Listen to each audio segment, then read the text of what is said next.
I was very keen on really fleshing out Superman's early stages of his journey first. We had Man of Steel, and then we went quite a bit darker with Batman v Superman. And if he were to succumb to the anti-life equation and become bad Superman, I really wanted to make sure that we saw the hero, Superman, and we saw the true symbol of hope, the beacon of light, before we went down the path of darkness and then redemption. And still something that I'm very keen to flesh out.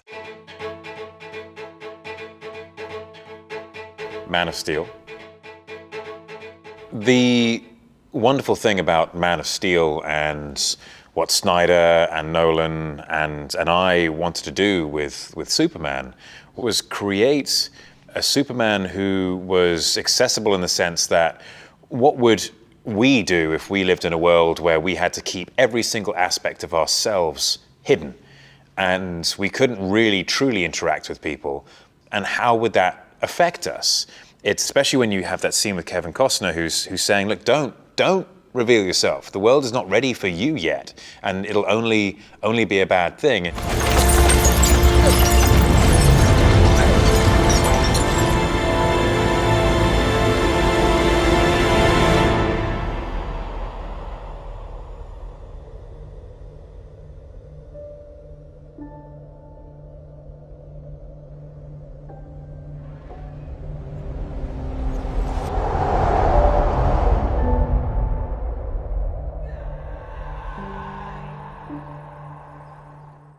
Clark does follow that advice at first, but then realizes that's not the way to go, and that he must do what he must do regardless of that advice.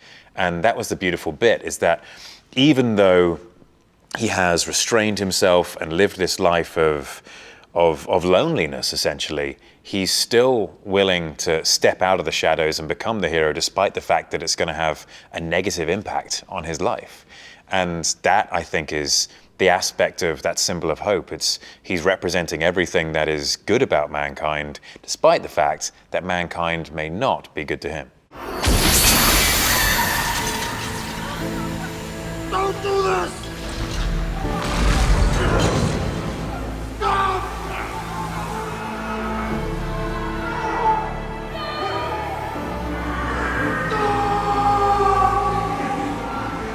Never.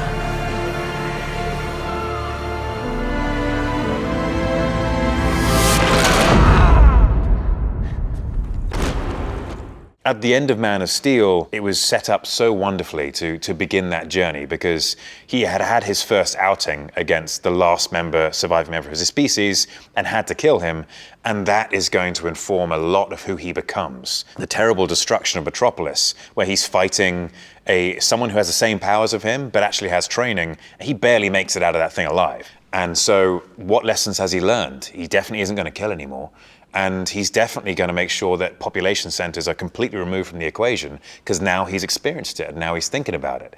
And so we get those steps towards building that incredible, wise version of Superman, rather than the still wet behind the ears kind. The Witcher. The life of an actor can be very isolated. I tend to be a reasonably private person, and so when it comes to playing Geralt, I was no stranger to the idea of being the solo nomad, like traveler, and going from place to place. That's something I've been doing for 21 years now, and so that aspect of Geralt was definitely easier to tap into. That's not how it happened. Where's your newfound respect? Respect doesn't make history. Toss a coin to your Witcher, oh valley of plenty.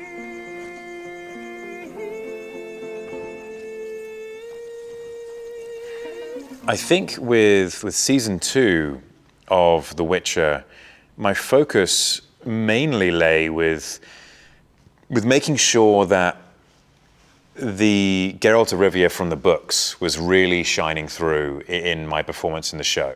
When I say run, you run. When I say hide, We have to stay. you hide. Run! In season 1, there was a deliberate choice of mine to be less verbose because I didn't have the luxury of the show being dedicated purely to Geralt, and so you don't have that swathes of nuance and complex dialogue which you have in the books. And so I thought, okay, how do I reflect Geralt's intelligence and his wisdom? And I figured if I actually do the man who listens more and watches more, and sometimes for some light comedic moments makes a judgmental noise or two when someone's finished waffling or pontificating, then it might represent the character a little better. The advantage of going into season 2 is that I actually wanted to make sure that that book Geralt shined through a bit more, especially now that we have him in a personal environment. He's with Cirilla, who becomes his ward and ultimately a daughter-like figure to him. And then we're with his Witcher kin and his father-like figure in Vesemir. And so at that stage, he doesn't have to have the walls up. He doesn't have to be so closed off. And I wanted to really reach into it and just make sure that he had a more expanded vocabulary and that he sounded more intelligent and that he came across as someone who had the wisdom of between 70 and 90 years. For me, that was the real focal point of season 2. I don't think I found any moments where I was like, aha! I found a little deeper level to Geralt. It was more about making sure that that part of the books lived in the show. Mission Impossible Fallout. That was, firstly, an amazing movie to work on. Such a good fortune to work with the likes of Chris McQuarrie and Tom Cruise, and everyone on that. It was Rob Hardy, everyone, the DP that is, and I was counting my lucky stars every day. That's not what this is about. Sure it is. I know you don't want me on this detail. But let's face it, if you'd made the hard choice from Berlin, I wouldn't be here. And if you hadn't gunned down the syndicate agent they sent you to find, I wouldn't be here. That's right, I know all about you. You're why we don't have a living witness who can identify John Mark or the Apostles. If you have a problem with my methods, you can always stay behind. Your mission, should you choose to accept it, isn't that the thing? Some of the days that I was not quite counting as many lucky stars as others was the helicopter sequence. Now, I loved it. I thought it was a lot of fun, but because I'm in a helicopter with the doors open above the mountains of New Zealand in winter, it's particularly cold. It took 2-3 weeks, maybe 4 weeks to shoot that. And so that's 4 weeks of me hanging outside a helicopter with my head in the wind. And I'm firing real blanks, and so it's not like CGI stuff added. So I'm having blank residue flying everywhere. I can't hear anything because my headset's not working. I'm just waiting for the pilot to scream something and give a signal. I'm like, I think he means rolling. We're moving, so maybe he means rolling. I'm just gonna stick my head out the window and start acting, and maybe we're catching something. That was probably the most difficult bit, but at the same time, the most thrilling, because you're in a scene with an actor and a producer as dedicated as Tom Cruise, who's learned how to stunt fly a helicopter in the mountains, which is a very different thing. Mountains are very difficult for helicopters. And you can see the whites of his eyes in the helicopter behind you as you're being chased. You're pretending to fire this huge machine gun at him. Everyone's so happy at the end of each day, and it's genuinely exciting. And then at the end of each day, I'm sitting on the skid of this helicopter looking out across the ocean off New Zealand above a glacier. And people don't get to do that. That was something which is, once in a lifetime experience. And as much as it was a touch on the chilly side, it was an experience which I would not change for anything. Enough games. I'll take you out of here. Where's Hunt? He's gone to the meeting with a copy of you. Calm down. Call the Apostles. One. I have no way of contacting them, for their safety and mine. What I do have is an extraction team with satellite overwatch and a prearranged rendezvous. I'll know as soon as we leave the building. Enola Holmes. The funny thing about approaching characters with as long a history as, say, Sherlock Holmes, is that I don't approach it deliberately with the intention to make it my own. I look at how it's been played before, and I had the very good fortune of working with Harry Bradbeer, and the character has been done so well before. And it's all the classic direct adaptations of the source material have been done so wonderfully that it actually allowed me room to not necessarily do things precisely as the books have done before. I have never seen such a range of romances in my life. It's enough standing to newspapers. What in heavens are you looking for? Why might you be interested in the personals? You've gone quite mad. I have a right to be mad in a place like this. I was forced into calligraphy as a child. Hated it. But there's rarely a case where someone's handwriting doesn't tell me something I need to know. And what might I learn from deportment? The way a person stands may disguise who they are. Because this is a story about Enola and Sherlock is a player within that story, I wanted to make sure that it was supporting Enola's story more than anything else.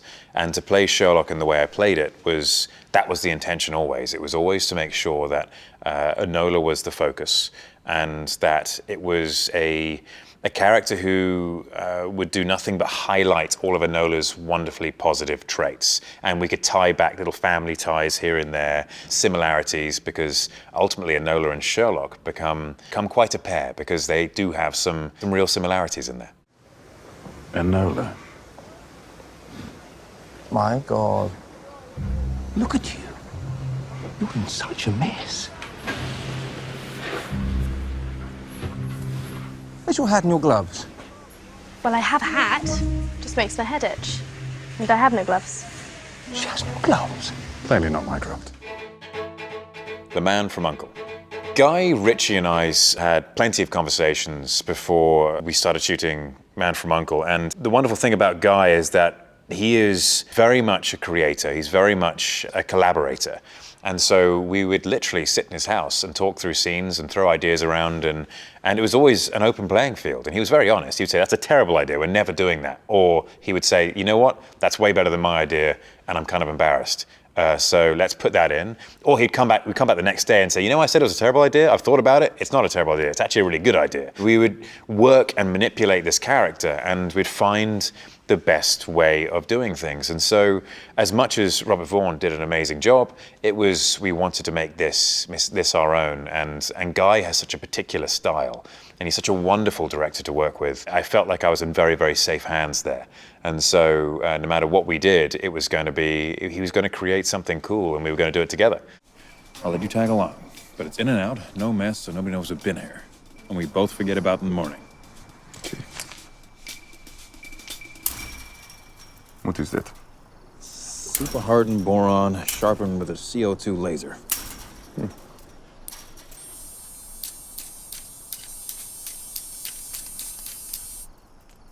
CO2 laser.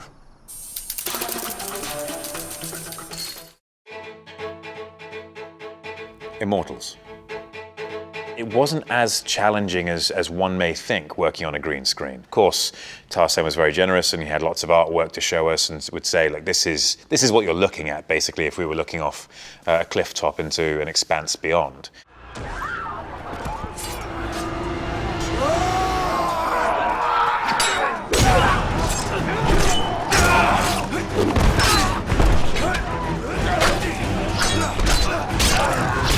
It definitely was a great introduction, because later in my career I ended up working in pure green screen rooms, and that's a bit discombobulating. When it came to Immortels, it was a good warm-up for the rest of it. The Tudors. While playing Charles Brandon, I had the really good fortune of the creator of the show and the writer being Michael Hurst.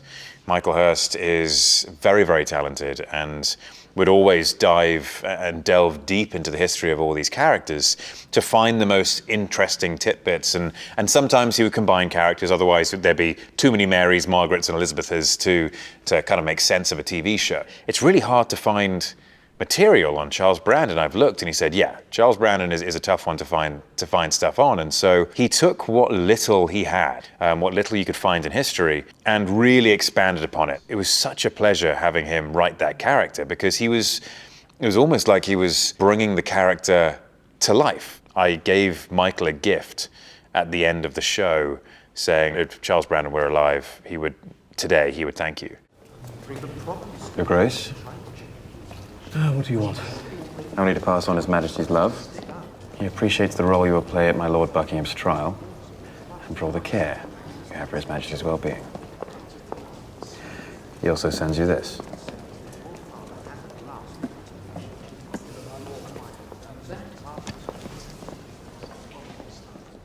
So for me, it was using what came off the page, really.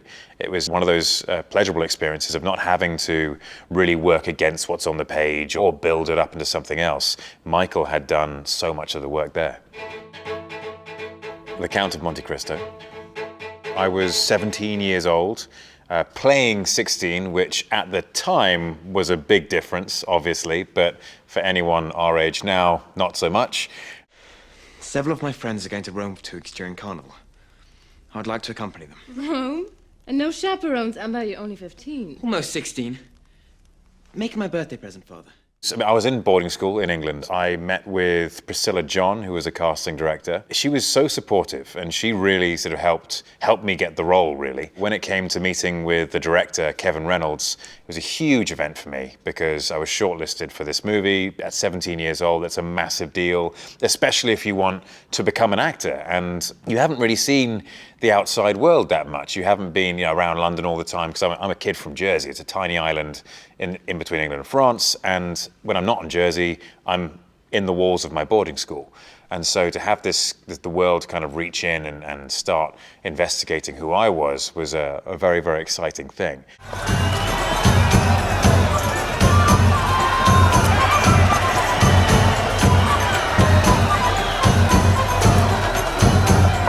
And then I had to have the conversation with my parents about the last year of my schooling. And I said, well, what do I do? And they said, look, you've always wanted to become an actor, go for it, see what happens. If it all falls apart, if it fails, you can go back to school, you can get your A-levels. But otherwise, run with the ball. And so I did. And here I am now. The only way one can play a character who is so intelligent that he can dissect every other character before they have a chance to speak is a fantastic writer. It's all up to the writer, it's all up to the director. An actor can do whatever they want, but if it's not on the page and it's not in the scene already, and the director isn't able to pick it up, and the editor isn't able to put it together, then there's no hope for that character to look that intelligent. And so it's all down to the amazing ability of Jack Thorne, Harry Bradbeer, and the editors.